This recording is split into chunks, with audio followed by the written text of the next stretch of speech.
It was about a week and a half later. My sister Amanda was coming over a lot. We were hanging out every chance we got, making up for lost time. My little sister, the only one on this planet that I know, without a doubt, has the same skewed view of the world that we'd come to know together under the same roof. The only person made of the same stuff exactly that I'd been made of. I came home late one weeknight after the bars closed, still thirsty. When I walked in the side door into the kitchen, my sister passed me a rocks glass with a carbonated pink cocktail on ice.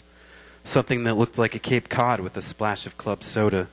There was a lime garnishing the glass. I squeezed it in and took a sip. "Wow," I exclaimed. "That's good. What? Did you get some vodka for us to sip on late night?" "It's your puke," she announced flatly. "It's your puke."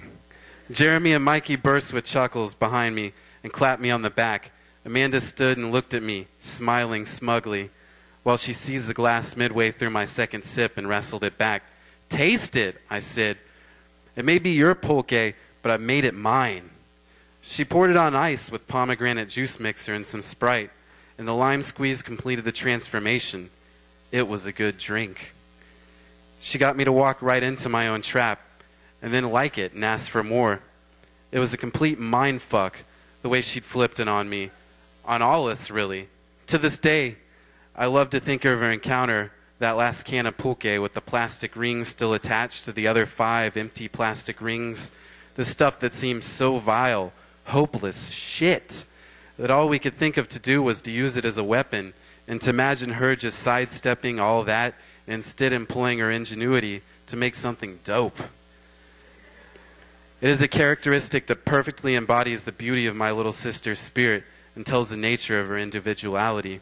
She took the glass back from me and finished the drink while I watched jealously and chided her to share. She could only grin and say, "Nope, you had your shot. You didn't like it." I wasn't bothered that she was so pleased with herself, and I couldn't have come up with a better ending to the tale anyways. Puque la lucha. Check your local fiesta, and then start checking the ingenuity and guts of yourselves and those around you. It'll be the most telling, revealing 729 you ever spent.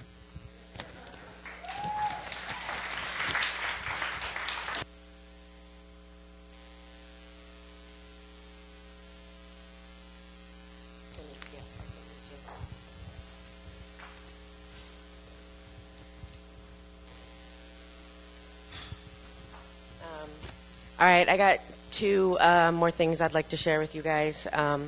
One of them isn't exactly a poem, it's just kind of an excerpt that I wrote kind of recently, and I call it Grateful. I cannot seem to turn off one sound without turning on another. The picture to my left reveals his eyes. It's what I miss the most during his burial. As I sit and stare, he seems to stare back, and it's an oddly comforting experience. I expect it will bring much pain in the near future, but much like earlier today when I framed him. But for now, it seems right, more permanent. I'm grateful for having the chance to have seen him recently. Grateful that I waited to hug him before we parted ways. Grateful he called me that one night and that I answered. Grateful for that one night in Houston when he called from county jail and was thirsty and asked me to chug as much cold water as I could possibly stand. Grateful that when he came to me later, when he got out, he said he felt it. Grateful that our unspoken, clairvoyant relationship had been solidified. Grateful that I knew him the way that no brother and sister knew each other. Grateful that I know it is him when he visits me now. Grateful of all the pictures, the lasting permanence, and that his words will be forever immortal to me. Grateful that I can still hear his booming and masculine voice, his laugh, and his quirky little noises of delight. I'm grateful that his wit and relevance in the world will never, ever be overlooked again. Grateful that he has finally found the peace and light that he has been so desperately searching for his entire life, and that he's in good company, up there with Jacob, Travis, Eli, Butterfly, and all of the other loved ones that we miss, and that they're all going to be there when we finally meet again.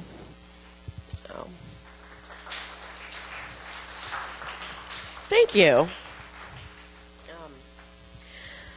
This one is, I I guess you can call a poem, something I wrote kind of recently about, the tangible effect of losing somebody, blah, blah, blah. Anyway, this one's called Someday After the Last One.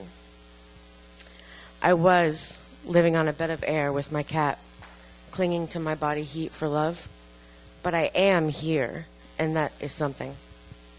I am here for you, my beautiful brother, my life's blood, my friend, and that is something. I am here for you, my friend, just as much as any living thing. To witness the beauty that comes from the grief, from the loss of your smile, and your booming voice, and your fierce hugs. Would I know this now, without your loss? Because I still feel bad for trying to find that beauty that stems from your loss. But I will for you, just as much as any living thing can be. I feel you here, in this paper. I hear your voice in the smell of snot and ink. I can smell your voice in all of, I can smell your voice. I can hear your heart in all of your words, no matter how slurred or misconjugated or true. You are here in my ink, and I can feel you. I know, and I know that you are here, as much as any living thing can know, because now you are only truth.